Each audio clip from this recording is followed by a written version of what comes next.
할렐루야. 복된 주일이 되기를 바랍니다.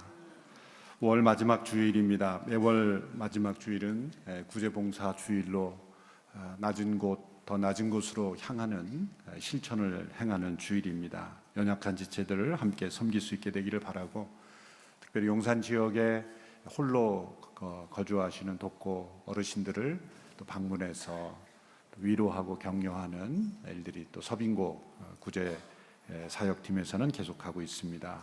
사랑의 주립기에서는 우리 신동아 쇼핑센터 또 그 업주들과 함께 네팔 지진 피해 복구를 위한 계속한 바자회가 계속해서 열리고 있습니다. 함께 방문하셔서 축복해 주시기를 바랍니다. 6월 호국의 달을 이제 맞이하면서 또 저에게 중요한 두 집회를 앞두고 있습니다. 6월 23일부터 25일까지는 우리 마리아 행전, 나라와 민족을 위한 여성 기도 부흥 운동이죠. 마리아 행전 큰 모임이 열립니다. 하나님의 소원이라는 제목으로 열리게 되는데, 아직 접수하지 못한 분들 또 접수할 수 있게 되기를 바랍니다. 또 26일부터 28일까지는 우리 대학 청년들을 중심으로 한 카운트다운 예배와 선교 컨퍼런스가 또 양재와 장충 체육관에서 열리게 됩니다. 함께 기도로 동참해 주시기를 바랍니다. 이제 6월을 맞이하면서 생명의 삶은 열왕기하의 말씀을 묵상 들어갑니다. 열왕들의 이야기를 통해서 특별히 혼돈과 타락과 심판, 그런 반복되는 역사의 악순환 속에서 어떻게 하나님의 뜻을 쫓아갈 것인가, 이 말씀을 통해서 우리 함께 묵상할 수 있게 되기를 바랍니다. 기도하겠습니다. 하나님 아버지, 오늘도 복된 주일을 허락하시고 우리 모두가 함께 아버지를 예비하며 믿음으로 함께 나올 수 있는 은총 주셔서 감사합니다. 예배를 통해 우리의 마음이 주께로 향하게 하시고 우리의 삶의 중심이 하나님이 되시며 역사의 중심이 하나님이 되심을 선포하는 자리가 되기를 원합니다. 이 나라 민족을 지켜주시고 이제 호국의 달을 맞이하며 이 나라 민족이 다시 한번 하나님의 뜻 가운데 새롭게 되는 계기가 되게 하여 주시옵시고, 또 계획된 모든 집회 가운데 하나님의 성령의 역사하심과 은총이 충만케 하여 주옵소서. 오늘도 기록된 말씀을 통하여 하나님의 뜻을 분별하며 우리의 마음을 주 앞에 드릴 때 우리에게 말씀하시는 주의 음성 듣고 우리 모두가 순종하는 저희가 되게 하여 주옵소서. 예수님의 이름으로 기도하옵나이다. 아멘. 오늘 설교 제목 영혼의 어두운 밤이란 제목은 16세기에 수도사였던 십자가의 성 요한이라는 분이 쓴 책 제목을 가져온 것입니다. 이 십자가의 성 요한이라는 수도사는 16세기 무렵 이 부패한 수도원을 개혁하기 위하여 힘썼던 수도사였습니다. 유명한 아빌라의 성 테레사라는 수도사와 함께 수도원 개혁 운동을 일으켰던 분이죠. 그래서 원래 그의 이름도 성 마티아 요한이라는 지역 이름에 붙었던 이름인데, 그의 이름을 십자가의 요한이다, 이렇게 지역 이름이 아닌 십자가를 자신의 이름에 포함시킴으로써 그는 누구보다도 그리스도의 십자가 아래서 올바른 성도로서 또 수도사로서 살아가기를 원했던 사람입니다. 그의 영향력이 강화되자 그의 그 수도원 개혁운동을 반대했던 수도사들에 의해서 그는 1577년에 납치됩니다. 톨레도 수도원이라는 곳에 그는 감금되죠. 11개월 동안 그는 어두운 독방에 홀로 납치되어 감금됩니다. 갈라진 벽 틈으로 들어오는 그 옅은 그 불빛 외에는, 조금도 불빛이 없는 그 어두운 독방 속에서 그는 11개월 동안을 지내면서 하나님과 깊은 교제와 기도를 나누게 됩니다. 그래서 그 영적 체험들을 시로 기록하게 되는데, 그가 이제 탈옥하고 난 뒤에 그 감옥에서 빠져나온 이후에 그 시를 해설하면서 쓴 책이 영혼의 어두운 밤이라는 그런 책입니다. 수많은 사람들, 특별히 고난 속에 있는 그런 이유를 알 수 없는 고난 속에 괴로워하는 많은 성도들에게 영적인 길잡이가 된 그런 책입니다. 그 책을 보면 자신이 이 독방 속에 얼마나 억울하게 고생당했는가에 대한 이야기는 하나도 나오지 않습니다. 오히려 자신이 그 어두운 밤을 통해서, 어두운 독방 속에서 하나님을 얼마나 친밀하게 가깝게 만날 수 있었는가, 또 하나님께서 왜 우리 인생에 때로 그 어두운 밤을 허락하시는가, 그것을 우리에게 설명해 주면서 따뜻한 위로와 권면을 통해 하나님께로 나아가게 해주는 아주 귀한 영적 고전이 되었습니다. 그 십자가의 성 요한은 책에서 하나님께서 우리의 인생에 어두운 밤을 허락하시는 때는 이 초신자의 단계에서, 믿음의 초보적 단계에서 그 하나님과의 더 친밀한 연합 속으로 들어가기 위해서는 반드시 이 좁은 길을 통과해야 하는데, 바로 그것이 영혼의 어두운 밤이다. 예수님은 좁은 길로 표현하신 그 어두운 밤을 통과하지 않고는 하나님을 깊이 있게 또 친밀하게 만나는 그런 체험을 가질 수 없다라고 말하는 것이죠. 과연 우리는 이 영혼의 어두운 밤, 고난을 통해서 가져오는 이 어두운 밤을 통과하지 않고는 하나님을 그렇게 깊이 만날 수 없는 이유가 무엇일까? 그것은 우리의 죄성 때문입니다. 좋은 일, 기쁜 일, 즐거운 일, 내가 환영하고 싶은 일, 축복된 일만 우리의 인생에 있다면 얼마나 좋겠습니까? 만일 그러한 일들만 우리 계속해서 일어난다면 우리가 하나님과 점점 더 가까워지고 더 경건해지고 거룩해질 수 있다는 것일까? 그렇게 주장하는 분들도 있죠. 그래서 뭐든지 잘 될 것이다, 긍정적인 일, 긍정적 사고방식, 긍정적 믿음으로 나아가면 모든 것이 다 잘 될 것이라는 그런 측면만 강조하는, 그래서 미국의 어느 설교자는 그러한 영성을 가리켜 이런 이름을 붙였어요. 영어로 Full Solar Spirituality다. 그러니까 전적으로 이 태양같이 빛나는 그런 영성만을 바라본다는 거예요. 그런 믿음의 확신만 가지고 있을 때는 이 욥기에 나타난 욥의 고난, 욥이 이유 없이 당한, 깨닫기 어려운 이유로 인한 이런 고난을 당한 사람을 절대로 설명할 수 없는 것입니다. 우리 인생에는 때로 자신의 잘못과 죄로 인해서 당하는 고난도 있지만 아무리 생각해봐도 이해할 수 없는, 받아들이기 어려운 고난 속에 어두운 밤길을 걷는 영혼도 분명히 많기 때문입니다. 욥은 하나님이 자랑하실 만한 동방의 의인이다, 이렇게 말했습니다. 그 시대 인물 가운데 하나님께서 가장 하나님과 가깝고 하나님을 경외하고 하나님을 사랑하고 순종하는 한 사람을 꼽으라 라고 한다면 욥이 뽑혔을 정도로 그런 의로운 사람이었습니다. 그는 또한 세상 모든 사람들이 부러워하는 이러한 축복도 받은 사람이었습니다. 경건하면서 동시에 많은 사람들이 부러워한 그 복을 누리는 그 욥을 사단이 이렇게 고소합니다. 욥이 하나님을 경외하는 까닭은 하나님께서 베풀어 주신 축복 때문에 경외하는 것이지, 만일 그 축복이 사라지면 욥은 하나님을 경외하지 않을 것이다. 그렇게 사단은 하나님 앞에 욥을 고소하죠.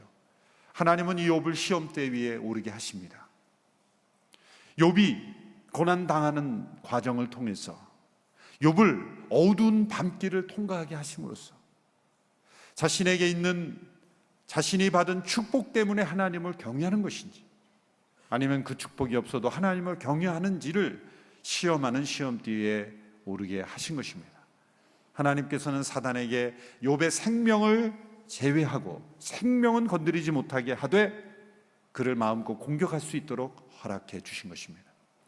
이 하나님과의 사단의 대화를 전혀 알지 못하는 욥, 저희들은 욥기를 통해 알 수 있지만 욥은 자신이 왜 이 고난을 당해야 하는지를 전혀 알지 못한 채 그는 상상할 수 없는, 누구도 경험하지 못했던 그러한 엄청난 고난을 겪게 됩니다.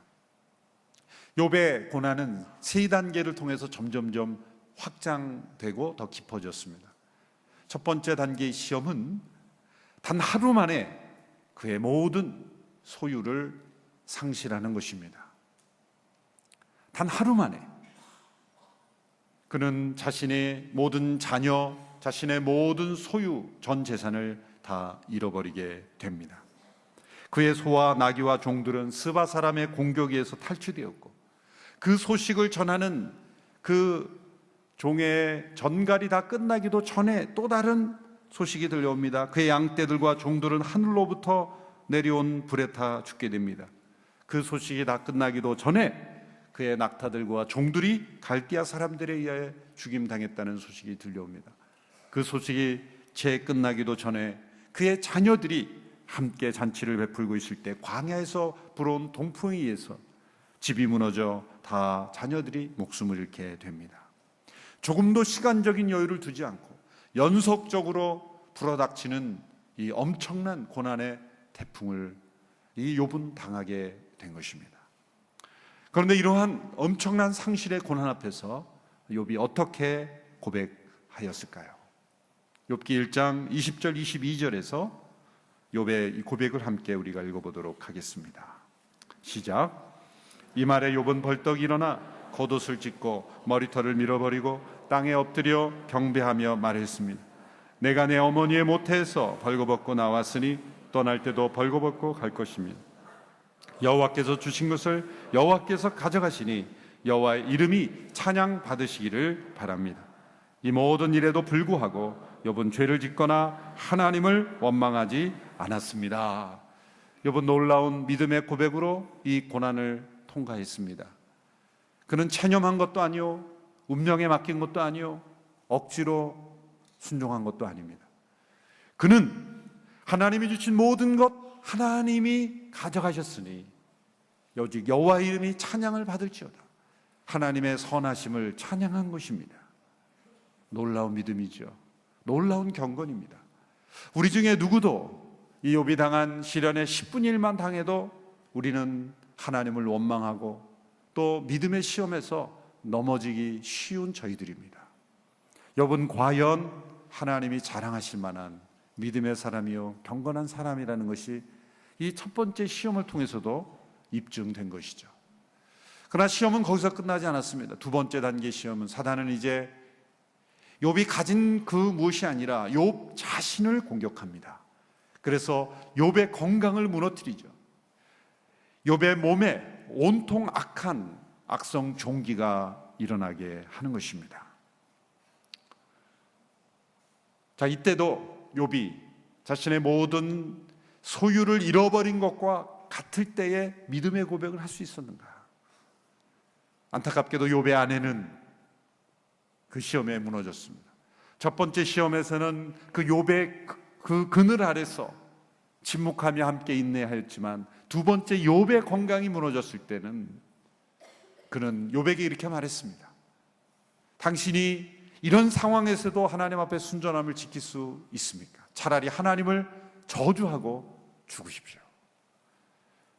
하나님을 욕하고 죽어버리라. 그렇게 하나님을 저주했습니다. 남편에게 그렇게 하나님을 저주하라고 말할 정도면 이미 그는 하나님을 저주하고 있었겠죠. 그러나 욥은 동일하게 2단계 시험에서도 그는 하나님을 원망하지 않았습니다. 2장 10절의 말씀을 우리 함께 보겠습니다. 욥이 두 번째 단계의 고난 앞에서 어떻게 반응했는지를 함께 읽습니다. 시작. 그러나 그가 아내에게 말했습니다. 정말 어리석은 여자처럼 말하는군. 그래 우리가 하나님께 좋은 것만 받고 고난은 받지 않겠다는 것이요.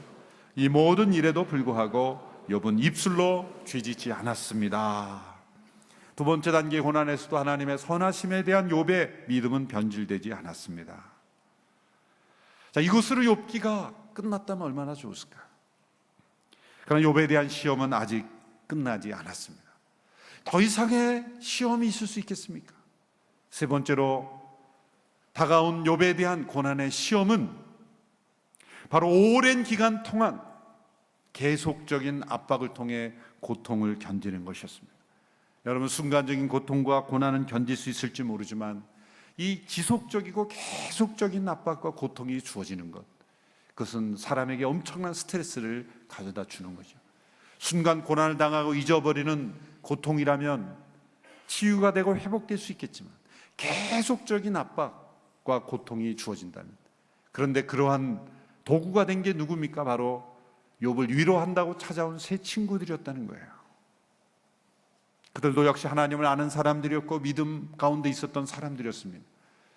그 세 친구가 와서 욥을 위로하기 원해서 찾아왔습니다. 7일째가 되어도 욥은 아무 말도 하지 않았어요. 그토록 깊은 고난 속에 있었기 때문이에요. 7일이 된 이후부터 욥이 말하기 시작했어요. 그런데 그 욥의 입에서 나오는 말들이, 친구와의 대화를 계속하면서 나오는 욥의 말들이 점점 믿음보다는 정반대의 방향으로 흐르기 시작했다는 거예요. 1단계, 2단계 그 엄청난 고난 앞에서 믿음으로 이겨냈던 욥이 시간이 흘러가면서 욥의 새 친구들과의 대화를 통해서 점점 욥은 흥분하기 시작했고, 소 영혼의 민낯을 드러내기 시작했고, 그의 경건이 점점 무너져가는 것을 우리에게 보여주고 있다는 것이죠. 우리 모두는 충분히 욥을 이해할 수 있습니다. 욥이 왜 저런 말을 하는지. 그래서 어쩌면 우리는 욥기의 중반부에 나오는 욥의 항변을 읽으면서 오히려 위로받는지도 몰라요. 맞아, 바로 내가 하고 싶은 얘기가 바로 여기에 있네. 그 앞부분에 욥의 믿음은 우리에게 도전받기보다는 나랑 너무 거리가 멀어. 그런데 중후반에 나오는 욥의 자기 항변을 보면서 오히려 우리는 위로를 받고, 맞아, 이게 맞아라고, 그렇게 우리는 성경을 잘못 이해하기도 쉽습니다. 욥의 새 친구들은 욥을 위로한다고 하면서 찾아왔지만, 그 욥의 새 친구들의 말은 욥의 마음과 정신을 더욱더 혼란스럽게 만들었어요. 새 친구들의 핵심은 바로 이겁니다. 그들이 많은 말을 하지만, 여러 개의 사이클이 돌아가면서 새 친구가 말하지만, 새 친구들의 핵심은 이겁니다. 인과응보다. 심은 대로 거두는 것이다. 너는 깨닫지 못하지만 뭔가 너가 잘못했기 때문에 하나님이 이르신, 하나님의 선하신 하나님이 이런 큰 고난을 이유 없이 주실 리가 없다. 인과응보의 법칙으로 욥을 압박합니다. 그런데 욥은 지지 않고 동일한 논리로 그들을 항변합니다. 너희들이 인과응보의 법칙으로 말하느냐? 바로 그 법칙으로 말하자면 이런 고난을 받아서는 안 되는 사람이 바로 나다. 내가 얼마나 순전하고 정결하게 거룩하게 살았는지를 그 친구들에게 항변합니다. 그 욥의 많은 말들 중에서 대표적인 한 구절만 읽어보면 그의 마음을 알 수 있습니다. 27장으로 가서 27장 5절 6절의 말씀입니다. 27장 5절 6절 우리 같이 읽습니다. 시작. 나는 결탄코 자네들이 옳다고 말하지 않겠네. 내가 죽을 때까지 나의 온전함을 포기하지 않겠네. 내가 나의 의로움을 포기하지 않을 것이지만 내가 살아있는 한 내 마음이 나를 원망하지 않을 것세. 자신은 온전하다는 거죠. 나는 내 마음이 나를 원망할 수 없는 그런 온전한 마음이었다는 것을 이 친구들에게 설득합니다. 결국 새 친구들이 집니다. 새 친구들이 욥의 논리 앞에 무릎을 꿇죠. 바로 그때 엘리후라는 사람이 나타납니다.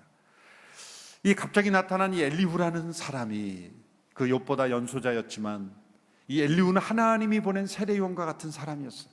새 친구들이 말하지 못한 하나님의 메시지를 전합니다. 그 핵심은 뭐냐면 욥 자신이 고백한 창조주 하나님, 하나님께서 천지 만물을 창조하신 위대하신 하나님이심을 믿는다면 하나님은 어떠한 상황에서도 그분은 의로우시고 선하신 분이라는 걸 믿어야 한다는 겁니다. 욥은 너 자신은 모순을 말하고 있다. 하나님께서 위대한 분이고 창조하신 전지전능하신 하나님을 믿는다고 하면서도 너는 하나님이 선하시고 의로우신 하나님을 믿지 않고 있다라는 것을 말합니다. 그리고 나서 하나님께서 직접 욥에게 나타나시죠. 3장에 걸친 하나님의 직접적인 음성이 폭풍 가운데 하나님께서 말씀하십니다. 그 음성의 메시도 역시 엘리후가 먼저 말한 메시와 동일한 맥락의 말씀. 하나님이 얼마나 위대하신 분인지, 천지를 창조할 때 너가 거기에 있었는가? 땅에 기초를 놓을 때 너가 거기 있었느냐? 우주 만물을 다스리고 통치하시는 그 하나님의 전지전능 앞에 너가 무엇인가를 도운 게 있느냐? 이토록 위대한 하나님께서 행하신 일이라면 내가 당하는 이 고난에도 뜻이 있고 계획이 있고 나의 섭리가 있다는 것을 믿지 못하느냐. 우리는 내가 받아들이기 어려운 고난을 당하면 하나님이 의롭지 못한 분이라고 그렇게 말하고 싶어집니다. 왜 하나님 이런 고난을 주십니까? 왜 하나님 이런 나에게 어두운 밤을 주십니까? 라고 말하며 하나님께 대들고 항변하고 하나님의 의로우심을 부인한다는 거예요. 하나님의 전지전능하심을 믿는다면 하나님이 또한 의롭고 선하신 분임을 믿어야 한다 라고 하나님께서 말씀하십니다. 그 하나님의 음성을 듣고 난 이후에 고백한 것이 오늘 본문 42장 1절에서 6절의 말씀이에요. 욥은 이 고백을 통해 그가 이유를 알 수 없는 자신을 최선을 다해 경건하게 살고 누구보다도 하나님 앞에 올바르게 살아온 인생을 살았지만 이해할 수 없는 고난 속에 이 영혼의 어두운 밤을 통과하면서 그가 얻은 것이 무엇인지를 이 6절을 통해서 고백하고 있는 것입니다. 첫째로 욥은 하나님께서 허락하신 영혼의 어두운 밤을 통해서 우리의 인생을 수동적인 상태로 만들어 놓으시고 우리를 변화시킨다는 것을 깨달았다는 것이죠. 42장 2절 3절의 말씀을 우리 함께 읽어보겠습니다. 42절 2절 3절 시작. 나는 주께서 모든 일을 하실 수 있고 계획하신 일은 무엇이든 이루신다는 것을 알았습니다. 잘 알지도 못하고 주님의 뜻을 가린 자 누구입니까? 내가 알지도 못하는 일을 말하고 너무 기이해서 알 수 없는 일을 내가 내뱉었습니다. 그런 이것을 깨닫습니다. 하나님이 얼마나 위대하시고 모든 일을 하시고 계획대로 행하시는 하나님과, 그리고 그 하나님을 조금 더 이해할 수 없고 그 기이한 일을 측량하기 어려운 이 무지한 자신을 발견하게 되는 거예요. 왜 우리가 하나님을 의존해야 합니까? 그것은 하나님은 모든 것을 계획대로 이루신 분이고 우리는 그 하나님의 일을 다 헤아릴 수 없는 연약한 무지한 자들이기 때문이에요. 우리가 낮을 살아갈 때는 능동적으로 살아갑니다. 우리 눈으로 보이고 판단하고 계획하고 마치 우리는 우리 마음대로 세상을 살아갈 수 있는 것처럼 그렇게 살아가죠. 그러나 어두운 밤이 되면 우리는 수동적인 인간이 될 수밖에 없어요. 보이지 않기 때문에 우리는 더 조심하게 되고 수동태의 인생으로 들어가게 되는 것입니다. 여러분이 어두운 밤을 통해서 하나님은 우리의 영혼을 수동태로 바꾸시는 거예요. 여러분, 어두움은 원래 나쁜 게 아닙니다. 창세기 1장에 보면 하나님이 천지를 창조하실 때 빛도 창조하셨고 어두움도 창조하셨어요. 빛과 어두움을 나누셔서 빛을 낮이라 칭하시고 어두움을 밤이라 칭하셨다 말씀하셨어요. 여러분, 우리 인생에는 낮만 있는 것이 아닙니다. 여러분, 왜 우리의 건강이 파괴됩니까?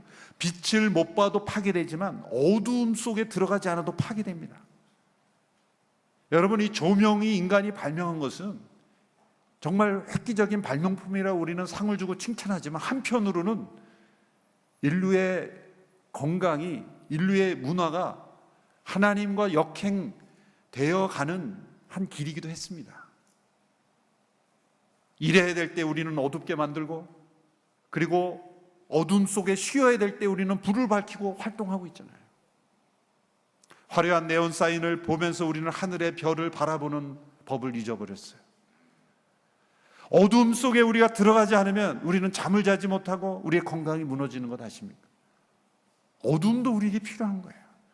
원래 어둠은 악한 게 아닙니다. 하나님은 낮을 통해 우리가 능동적으로 일하지만 어두운 밤을 통해서는 우리가 하나님을 의존해야 되는 연약한 존재라는 것, 수동태의 삶으로 우리 인생을 인도하신다는 걸 깨닫는 거예요. 창세기 1장에 보면 하루를 계산할 때 아침이 되며 저녁이 되니 그렇게 말씀하고 거꾸로 말씀하셨어요. 저녁이 되며 아침이 되니. 왜 밤을 먼저 말씀하셨을까요? 하루를 계산할 때 우리는 아침부터 저녁까지라고 계산하죠. 창세기 1장에 보면 하나님은 정반대로 저녁부터 아침까지, 그래서 유대인들은 안식일을 지금도 금요일 저녁부터 그 다음날 저녁까지가 하루인 거예요. 하루의 계산을 왜 저녁부터 시작하죠? 우리는 아침 해가 뜨면 이제 내가 볼 수 있는 아침에 능동적으로 하루를 시작한다고 생각합니다. 그러나 창세기의 그런 시간 개념은 저녁부터 우리 인생을 시작하는 거다. 우리는 쉼으로부터 시작하는 것이다. 어둠 속에서 하나님을 의존하면서 하나님께서 우리는 잘 때, 우리가 쉴 때, 우리 어둠 속에 있을 때 하나님이 우리보다 앞서 우리의 인생을 인도하고 계심을 믿고 아침에 눈을 뜬다는 거예요. 우리는 아침에 뜰 때 우리는 반의 인생을 하나님이 우리가 어둠 속에 있을 때 행하신 일을 따라서 나머지 인생을 사는 것뿐이에요. 그러므로 우리가 낮에 행할 때는 전적인 우리 능동태 인생을 사는 거예요. 능동적이죠. 내가 하고 싶은 대로 다 하죠. 그러나 어둠에 들어갈 때 우리는 수동적인 인생이라는 것을 깨닫게 되는 거예요. 내가 볼 수 있는 것보다 볼 수 없는 게 더 많기 때문에 하나님이 허락하신 어둠 속에서 우리는 우리의 인생이 얼마나 연약한 인생이라는 것을 깨닫게 되는 것이죠. 영혼의 어두운 밤을 통해서 우리는 내 인생을 내 마음대로 사는 인생이 아니라 하나님께서 인도하시는 인생으로 우리는 하나님을 의존하며 살아가는 인생이어야 한다는 것을 깨닫게 하시는 거예요. 욥이 그래서 고백하는 거죠. 내가 다 깨닫지 못한 기이한 일들을 내뱉었습니다. 낮에 인생만 사는 사람처럼 고백한 거예요. 밤에 하나님이 행하시는 일, 우리가 잘 때 행하시는 일, 우리가 알지 못할 때 하나님이 이루시는 그 수없이 많은 일들을 알지 못하고 제가 내뱉었습니다. 그렇게 하나님 앞에 고백하고 있는 것입니다. 어두운 밤을 우리는 두려워하고 피하려고 하지만 그러나 하나님은 우리의 영혼이 어둠 속에 들어감으로써 오히려 더 거룩해지고 깨끗해지고 정결해지는 것, 그리고 회복되는 것을 우리는 믿음으로 바라볼 수 있어야 한다는 거예요. 어둠을 피하지 말고 어둠을 믿음으로 통과해야 된다. 인내로. 그리고 어둠 속에 전적으로 수동태, 우리는 어둠이 다가오면 불을 밝히고 그 어둠 속에서도 능동적으로 살아가려고 하죠. 가끔은 그 어두운 밤길을 빛을 비춰서가 아니라 어두운 밤길을 걸어가는, 하나님을 바라보며 별을 바라보며 하나님의 도우심을 의존하며 그렇게 걸어가야 하는 인생이라는 것을 체험할 필요가 우리에게 있습니다. 제가 어릴 때는 시골에서 교회를 마치고 가면 이 조명이 없는, 가로등이 없는 지역이 참 많았던 것 같아요.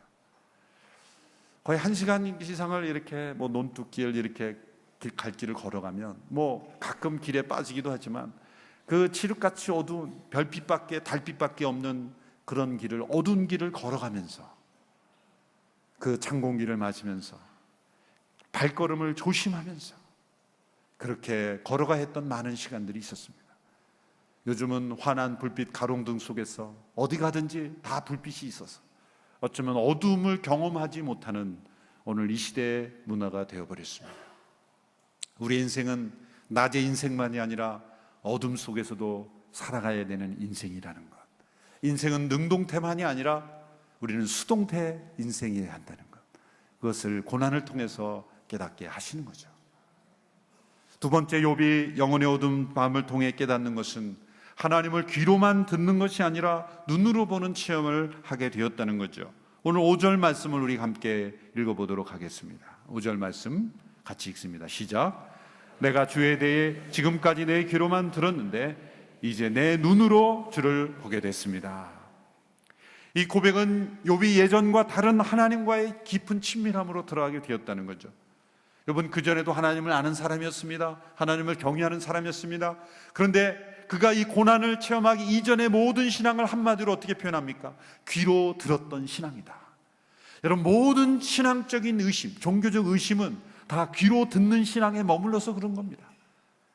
귀로만 들었기에 의심이 일어나고 비판이 일어나고 받아들이지 않는 거예요. 그러나 자신의 눈으로 보고 체험한 것은 부인할 수 없고 확신하게 되고 더 깊은 고백을 하게 되는 것이죠. 영혼의 어두운 밤을 통해서 하나님은 귀에 머무는 우리의 신앙을 눈으로 가져와 직접 보고 체험하는 신앙으로 변화시키는 거죠. 축복된 일, 긍정적인 일, 좋은 일, 우리가 원하는 일만 일어나서 우리가 하나님을 눈으로 보게 되면 얼마나 좋겠습니까? 그러나 죄 가운데 있는 우리들은 어쩔 수 없이 이 영혼의 어두운 밤을 통과할 때야 우리 귀로만 머무는 신앙이 눈으로 오게 되어 주의 영광을 보게 된다는 거예요. 모세가 그래서 하나님께 간구했던 것이죠. 하나님의 영광을 보게 하소서. 여러분, 우리의 신앙이 귀에 듣는 신앙으로만 머무는 신앙이 아니라 우리의 영적인 눈이 띄어져서 하나님을 보게 되는 믿음으로 나갈 수 있게 되기를 바랍니다. 그 과정은 고난이 필수라는 거죠. 고난 없이 그렇게 하나님을 보게 되면 얼마나 좋겠습니까? 그러나 내가 이해할 수 없고 내가 제어할 수 없는 인생의 고난을 통해서 우리는 하나님을 보게 되게, 영혼의 어두운 밤은 그에게 유익이 되었다는 것이죠. 세 번째로, 욥은 영혼의 어두운 밤을 지나면서 자신의 영혼 속에 숨어있던 죄를 보고 회개하게 됩니다. 본문 6절의 말씀 우리 같이 읽겠습니다. 시작. 그래서 내가 스스로 한탄하며 티끌과 죄를 뒤집어 쓰고 회개합니다. 욥은 친구들이 인과응고의 법칙으로 너가 무슨 잘못을 했으니까 하나님이 벌을 주신 거니까 빨리 찾아보라, 회개하라, 그렇게 말했죠.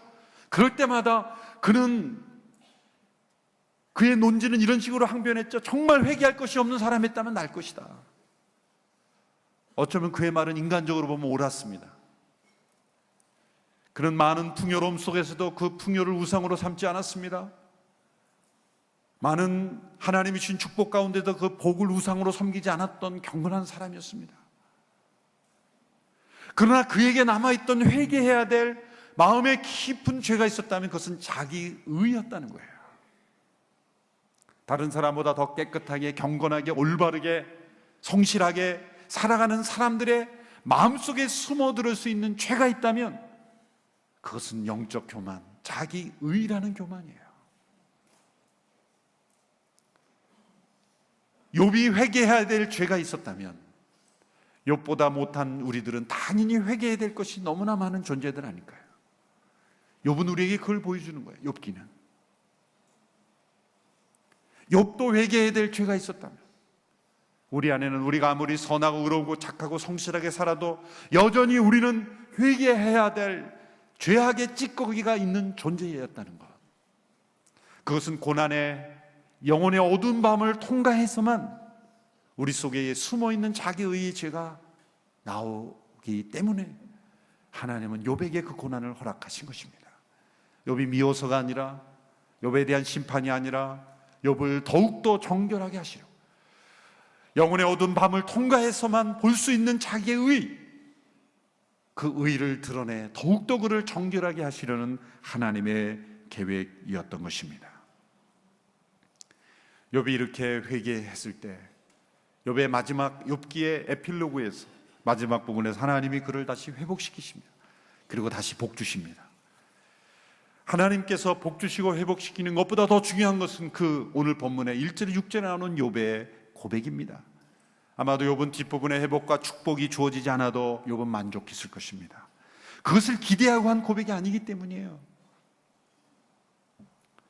욥기의 결론을 이렇게 회개하면 하나님이 다시 회복시켜주고 복 주신다로 끝내면 그것은 오해입니다. 어쩌면 우리는 6절까지만 읽으면 좋을 것 같아요. 감히 성경을 잘라버리자는 얘기가 아니라, 그래서 본문을 마지막 부분이 아닌 6절로 했습니다. 우리가 붙잡아야 될 것은 1절에 6절까지의 마음과 고백인 것이에요. 7절 이하의 나는 내용은 하나님이 주시면 좋고 안 주셔도 할 수 없고, 그것을 기대하고 우리가 하나님 앞에 회개하는 것이 아니라 마땅히 해야 될 회개이기에, 우리가 회개하며 나갈 때 하나님은 우리의 인생을 이렇게 회복시켜 주실 수도 있다라는 것으로 해야지, 그것을 법칙으로 삼아서는 안 되는 거예요. 욥의 마음이 그런 마음이기 때문이죠. 참된 회개란 무엇입니까? 내가 아무리 심한 고난의 어두운 밤을 걷게 되어도 하나님은 여전히 선하시고 의로우시고 위대하신 분이라고 고백하는 것입니다. 욥이 영혼의 어두운 밤을 지나며 방황하기는 하였지만, 어느 정도의 기간인지 모르지만 어쩌면 그 시간은 욥과 세 친구들이 나누는 그 대화의 시간이었겠죠. 욥기가 사실은 구조상으로는 매우 단순한데 그 세 친구들과 욥의 말 때문에 길어진 거예요. 사실은 한 4장으로도 끝날 수 있었는데, 그 욥이 당한 고난의 어두운 밤의 기간 동안에 그 42장까지 길어진 거예요. 그것을 우리가 묵상할 때 욥이 겪었던 고난의 깊이를 우리 느낄 수가 있는 거죠. 결국 욥이 회개한 이후에 사단은 패배하고 떠날 수밖에 없었죠. 결국 사단이 하나님 앞에 건 이 배팅에서 욥이 하나님의 축복을 받았기 때문에 경외하는 것이라는 그의 주장은 이제 상실되었고, 결국 이 모든 사건에서 패배자는 사단밖에 없었다는 거예요. 하나님도 이 영광 받으시고 욥도 고난을 통하여 승리하시고 우리 모두에게 승리의 그러한 귀한 표본을 우리에게 보여주신 것입니다. 영혼의 어두운 밤은 우리를 무너뜨리려는 하나님의 그러한 심판이 아니라 어둠을 통해 일하시는 하나님의 역사를 드러내는 과정입니다. 그 어두운 밤을 통해 우리 안에 숨어있는 교만과 죄를 드러내셔서 더욱더 정결하게 하시는 과정입니다. 영혼의 어두운 밤을 지날 때 더욱더 하나님의 선하심과 의로우심을 신뢰하며 찬양하며 의지하며 그 밤을 통해서 더욱더 하나님과 친밀함을 경험하는 우리 모두가 되기를 주님의 이름으로 축원합니다. 기도하겠습니다. 하나님 아버지, 이해할 수 없는 고난을 통해 영혼의 어두운 밤을 걸을 때 내가 내 인생을 주도하며 살아가는 착각을 내려놓고 하나님이 인도하시는 수동태 인생으로만 삶으로 변화되는 우리 모두가 되게 하여 주옵소서.